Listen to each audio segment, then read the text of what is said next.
This man is about to go crazy. The super annoying girl is going to be his secretary. To discipline the good-for-nothing rich kid, the madam is going all out, deliberately assigning a girl he dislikes to supervise his every move. Paul is totally unwilling. He begs his mother to pick someone else, if not for life's pressures. Sophie wouldn't want to stay near a playboy either. Sighing heavily, the president notices everything. He walks over to greet her. The silly girl mistakes the uncle she knows for a janitor. Upon hearing that Sophie is to be his son's secretary, the president is quite surprised. He had originally planned to send her to the design department to learn, but his wife beat him to it. In that case, he can only wish her good luck with the job. The rich kid tries to rebel against his mother. If she insists on using that girl, he won't come to work. The madam is not afraid at all. She forces him to hand over his bank card and car keys. Sophie remembers the madam's instructions. When she sees her boss being too cozy with a female colleague, she rushes over to greet them, and tries to send away the women surrounding him. Paul is so angry, his face almost twists. Sophie chases him all the way to the cafe. She orders an iced Americano too. What frustrates the rich kid even more is that they're assigned to work in the same office. There's no private space,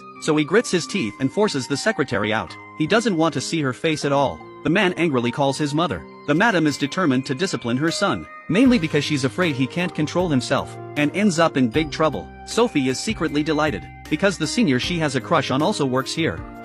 Paul uses his own methods to get back at him. He purposely interrupts their conversation. He questions his cousin why he bought Sophie coffee. The department head doesn't want to answer such a boring question, so he turns and leaves. Paul becomes even more curious about how they know each other. Paul feels aggrieved. As the executive of the company, he can't even find any sense of presence. His father trusts his capable nephew more, and completely ignores his proposals. Sophie works hard all day and finally returns to her place. She finds that loan sharks are forcing her brother to repay the debt. The parasitic man has caused more trouble. Sophie is mentally and physically exhausted. There's still a lot of loans unpaid. The female owner of the villa witnessed the whole process, so she calls the housekeeper over. Her son's creditor has come to the door. What should we do about it? She's been providing free housing for them for so many years. It's not for herself to get into trouble. The old lady who values sons over daughters doesn't want to hear anything bad about her son. She says she'll go ask him. The young lady asks her to get her a cup of coffee. At noon, Sophie sits down to eat with the department head. Paul is seething with anger. He wonders why his cousin keeps getting close to his secretary, and drives her away.